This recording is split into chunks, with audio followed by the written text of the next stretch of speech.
Hello family, welcome back to the new blog. तर आज आहे गणेश चतुर्थी. तर गणेश चतुर्थीच्या तुम्हा सगळ्यांना सर्वात आधी खूप खूप शुभेच्छा. गणपती बाप्पांचा आशीर्वाद तुमच्या सगळ्यांवर राहो. आणि यावर्षी जर आलेले आहेत ना, आपले सगळे काही प्रॉब्लेम्स आहेत ना, त्यांना विनंती करूया की घेऊन जावं म्हणून. नक्कीच घेऊन जातील ते, कारण गेल्या वर्षीची आपली परिस्थिती वेगळी होती. तर चला, गणपती बाप्पांचं स्वागत करायची तयारी तर ऑलमोस्ट झाली आहे. आज आहे शेवटचा दिवस, म्हणजे आज येणार आहेत आपल्या बाप्पा आपल्या घरी. तर त्यांच्यासाठी चांगले चांगले आयटम, म्हणजे जे त्यांना आवडतं अशा पदार्थ आपण बनवणार आहेत.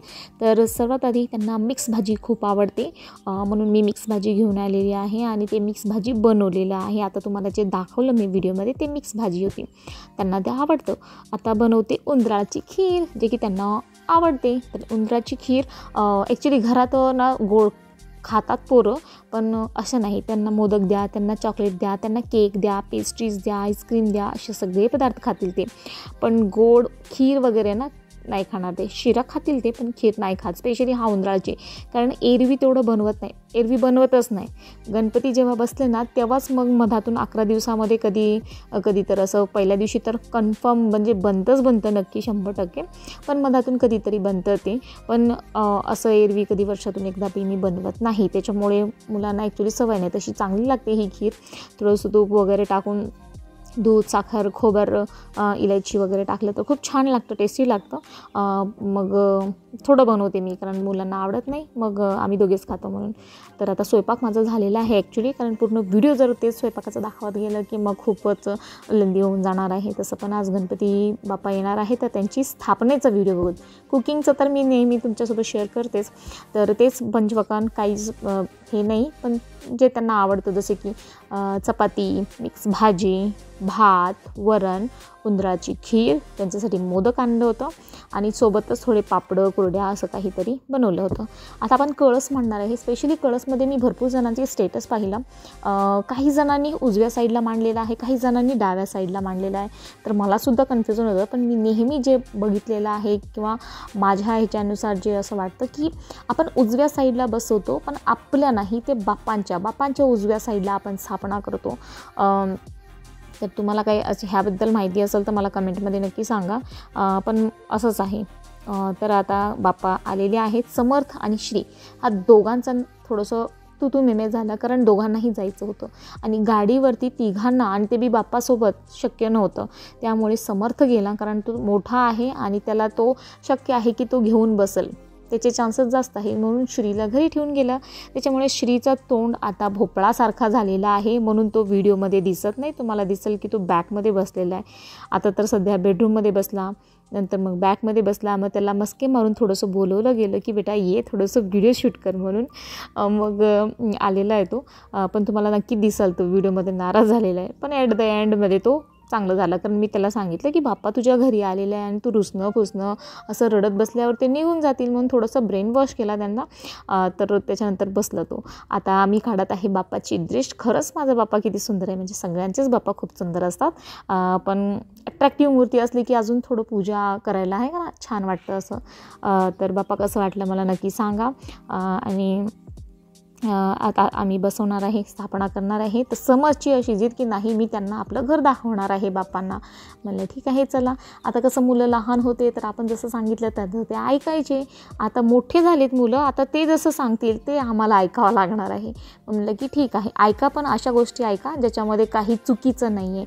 मी म्हणलं ठीक आहे, तुला फिरवायचं आहे, तुझं घर दाखवायचं आहे बाप्पांना, तर दाखव, कारण ह्याच्यामध्ये काही चूक नाही आहे. आता मुलांची इच्छा आहे, मग त्यांना कशाला नाराज करायचं आपण. म्हणजे ठीक आहे, दाखव, तू घर दाखव. तो बाल्कनी पण दाखवलं, नंतर शेवटी आणि म्हणतं की मी वॉशरूम नाही दाखवला. ॲक्च्युली मी ह्याच्यामध्ये वॉईस घेणार होती आमची, पण समरच्या पप्पांनी ना गाणं लावलं होतं आणि मला सध्या ना कॉपीराईट 3-4 आलेले आहेत. म्हणजे म्युझिक थोडंही जर ॲड केलं, थोडंसं बी म्युझिक ॲड केलं ना, त्याच्यामध्ये रिंगटोन जे असतात ना तेही जर ॲड केलं तरीसुद्धा त्याच्यामध्ये कॉपीराईट येऊन जातं. त्याच्यामुळे मला एवढं भयंकर भीती बसलेली आहे ना त्या गाण्याची, कॉपीराईटची. म्हणजे पूर्णच म्यूट करून मग मी त्याच्यामध्ये व्हॉईस ओव्हर करणार आहे, कारण गाणे लावलेले होते बाप्पाचे. तर समर्थी बाप्पाला स्वतःचं घर पूर्ण दाखवलं की चला ठीक आहे तसं. आणि त्यानंतर दोघांनी बाप लोकांनी मिळून गणपतीची स्थापना केली. त्यामध्ये श्रीलाही बोलवलं जात होतं, पण श्री नाही येत होता कारण तो नाराज होता. आणि कारण तो आता लहान आहे, त्याला नाही येणार तेवढं घेऊन बसायला, म्हणून त्याला नाही घेऊन गेलं. पण थोडं समजवलं नंतर. आता बाप्पा बसलेले आहेत. आमची पूजा वगैरे ॲक्च्युली थोडीफार झालेली आहे, थोडीफार बाकी आहे अजून. कळस वगैरे तसं मी मांडलेलं आहे. आणि आता बाप्पाची आपण तयारी करूया. आणि गणपतीला थोडंसं पुसून घेऊ असं मला वाटलं की नाही, त्याला पुसून घ्यायला पाहिजे म्हणून आधी. तर सर्वात आधी मी तिकडे सुपारी वगैरे मांडलेली आहे. तिकडे स्वास्तिक बनवलं आहे, तांदळाचं स्वास्तिक बनवलं आणि त्यावरती 2 पान आणि 1 सुपारी ठेवलेली आहे. आणि त्यावर मग गणपती बाप्पांना तिकडे पाटावरती बसवलेलं आहे मी. पाटावर कपडे टाकणं विसरून गेले ॲक्च्युली. चौरंगावर कपडे टाकलेले आहे मी. ते चौरंग पण मी असं बसवले कारण ही समई थोडीशी मोठी होती माझी आणि बाप्पा छोटे होत होते.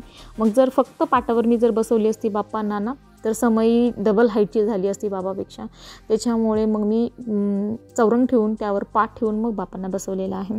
तर आता त्यांच्या हाताने कळस तर मी योगा असं मांडलेलं आहे, पण त्यांच्या हाताने पूजा करून घ्यायची होती मला, म्हणून त्यांना पूजा वगैरे करायला लावलं. हळद कुंकू वगैरे जे आपण वाहतो बाप्पांना, सिंदूर, त्यांचा मुकुट, त्यांचा हार, ते सगळ्या गोष्टी वगैरे त्यांच्या हाताकडून करून घेतल्या मुलं वगैरे. आणि त्यानंतर मग आरती वगैरे म्हणली आम्ही सगळ्यांनी. छान वाटतं, एक फेस्टिवल असतो, सगळं काही विसरून, म्हणजे डोक्यात टेन्शन असतं.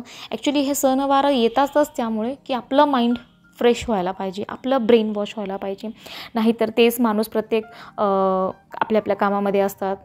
सण फेस्टिवल वगैरे त्यासाठीच बनवले, कारण आधीचे जे लोक होते ते नेहमी तेच भाकर भाजी जेवायचे, खायचे आणि नंतर शेताला जायचे, परत यायचं, मग जेवण काहीतरी बनवायचं, झोपी जायचं. ते त्यांचं डेली रुटीन व्हायचं. पण आयुष्यामध्ये माणसाचे काहीतरी चेंजेस व्हायला पाहिजे, म्हणून ते सणवार आलेले आहेत. म्हणजे एकमेकांना भेटणं, मिळणं, एकमेकांशी म्हणजे असं प्रेम वाढतं, नातं वाढतं. आणि त्यासोबतच आपण काहीतरी गोड पदार्थ बनवतो एका निमित्तानं. नाहीतर एरवी कोण बनवावं लागले उंदराची खीर, एरवी कोण बनवतं मोदक. काहीतरी सणवार आले की पोळ्या वगैरे बनवलं जातं. तर सर्वात महत्त्वाचा हा उद्देश होता, मानवाला जोडणं आणि काहीतरी नवीन त्यांचं आयुष्य जगणं. नाहीतर मग सणवार खरंच जर नाही आलं असतं तर आपण ते चपाती भाजी करू, खाऊ आणि झोपू, दुसरं काही नसलं असतं आपल्या आयुष्यामध्ये. दिवाळी आहे म्हणून आपण चकल्या शंकरपाळे करतो, कोणी एरवी करत नाही. खूप कमी असतात की हां, ज्यांचे मुलं हौशी असतात किंवा बाया हौशी असतात ते करतात, नाहीतर कोणीच करत नाही. करंज्या, लाडू, चकली एरवी कोण करतं, कोणीच करत नाही. तर असं असतं. तर आमची सगळ्यांची पूजा झालेली आहे. ॲक्च्युली टॉपिकपेक्षा वेगळं झालं, तसं सांगायला गेलं तर भरपूर गोष्टी आहेत. तर आता मग आरती करूया आपण. गणपतीची स्थापना झाली, त्यांची षोडशोपचारे पूजा केली, फळ फूळ वगैरे ॲक्च्युली काय वगैरे सगळं हे केलं, दिवा वगैरे लावून आता मस्त आम्ही आरती करत आहे. आणि तुम्हाला सगळ्यांना परत एकदा गणेश चतुर्थीच्या खूप खूप शुभेच्छा. आमचे बाप्पा कसे वाटले कमेंट करा, बाप्पासाठी तरी कमीत कमी. तर कमेंट करा, कमेंटमध्ये कळवा कसं आहे बाप्पा. आणि आमची पूजा खूप छान झाली. फॅमिलीसोबत असं फेस्टिवल साजरा करणं, सणवार चांगलं वाटतं. सगळ्यांचा मूड स्पेशली हॅपी असायला पाहिजे, म्हणजे आपल्याला पण हॅपी असायला वाटतं आणि बाप्पांनासुद्धा हॅपी वाटतं, चांगलं वाटतं. तर आता आरती करूया आपण सगळेजण.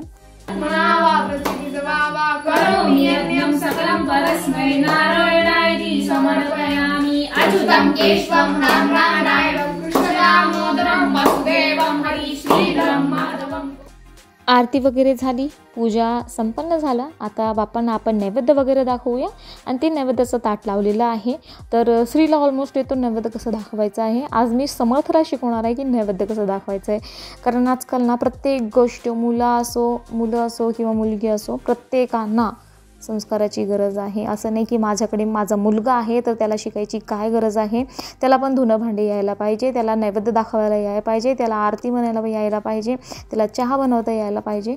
कारण तुमच्या स्वतःच्या लेकरांना एवढे इंडिपेंडेंट बनवा ना, त्यांना सगळ्या गोष्टी कंप्लीटपणे यायला पाहिजे. आजकाल जेवढं सगळं कॉम्पिटिशन आहे ना, तर ह्या गोष्टीमध्ये सुद्धा कॉम्पिटिशन करायला पाहिजे आपण, की आपल्या मुलांना परिपूर्ण बनवायला पाहिजे. असं नाही की मुलगा आहे तर सोडून द्या म्हणून, असं नाही. श्री तसं करतो तो, कारण दुपारी तो असतो, दुपारी नैवेद्य वगैरे तोच दाखवतो. कारण मी स्वयंपाक करत असते गरम गरम, मग तो देवाला देतो आणि त्यानंतर स्वतः बी जेवून घेतो. पण समर्थ खूप कमी भेटतो मला असं नैवेद्य वगैरे दाखवण्यामध्ये. मग आज त्याला मी प्रॉपर सांगत आहे की कसं नैवेद्य दाखवायचं म्हणून असं. तर तुम्हीही प्रत्येक गोष्ट तुमच्या मुलांना शिकवत जा. थोडा वेळ लागेल पण ते नक्की शिकतील. कारण त्यांना गरज आहे, खरंच गरज आहे सगळ्या गोष्टींची. कारण जसं पिढी आपली जनरेशन वाढत आहे ना, चुकीच्या दिशेमध्ये चालत आहे, त्या आपल्या आयांच्या हातामध्येच आहे, आपल्या मुलांना सगळं घडवणं, त्यांना संस्कार देणं.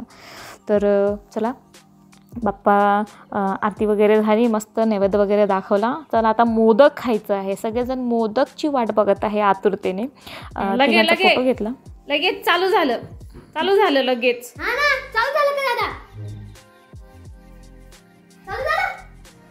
त्या दिवशी दिव्यामध्ये काय दिसलं माहिती नाही, मला कमेंटमध्ये सांगा.